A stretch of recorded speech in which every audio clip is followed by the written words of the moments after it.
আজ আমার বিকেলে একটু বাইরে কাজ ছিল, তাই বাইরে বেরোলাম।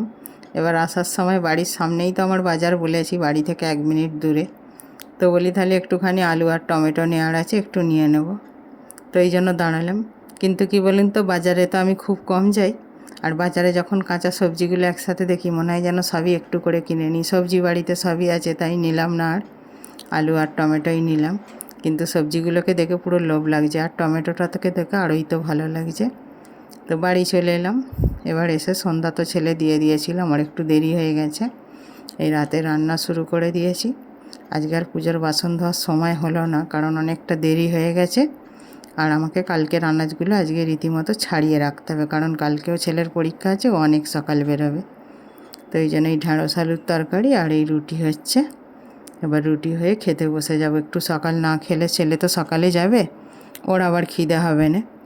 তো ওই জন্য একটু সকাল সকাল খাবো। সকাল বলতে তাও 9টা বাজে এখন। এবার রুটিটা করতে তো আরও 15 মিনিট লেগেই যাবে। হলে খেতে বসে যাব। এবার খেয়ে তারপর বাসনটা আগে ধোবো না, আগে সব আনাজগুলো ছাড়িয়ে রাখবো আর কি।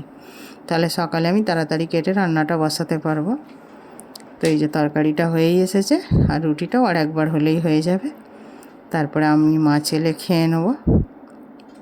এই আর কি। বাজার দিয়ে যখন আসছিলাম সব ভালো ভালো পিচের রাস্তা ছিল, জানেন তো। তো রাস্তাগুলোকে খুঁড়ে খুঁড়ে ওই কলের লাইন, কারেন্টের লাইন, মাঝে মাঝে কিছু ডিস্টার্ব হলে এত খারাপ অবস্থা করেছে।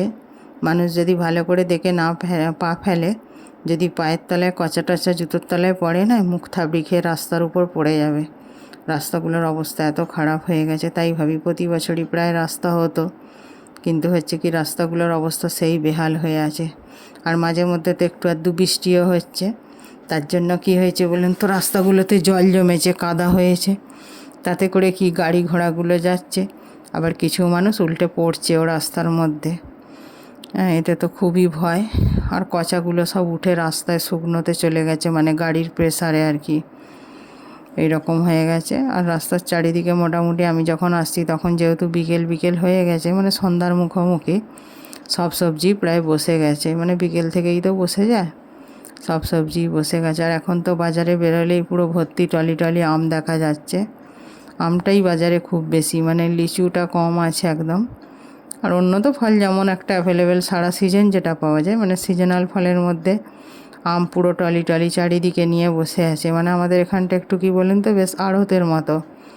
মানে প্রচুর জিনিস একই রকম টলিতে, 5টা 6টা টলিতে হয়তো দেখবেন শুধু আমই আছে। আর যার জন্য কি অনেকটা কম দামেও পাওয়া যায়, মানে অন্যান্য বাজারের তুলনায়। কারণ আমাদের পাশে পাশে তো আরও বাজার আছে। তো আমরা শুনি, আমাদের যেমন আজকে আম কিনে নিয়ে এসছে 40 টাকা করে, কিন্তু এই আমগুলোই আগে 70-80 টাকা। ওই যখন ফল যারা শুধু বিক্রি করে ওদের থেকে নিয়ে আসছিল, তো আজকে এনেছে 40 টাকা করে, ওই জন্য একটু বেশি করে নিয়ে এসছে।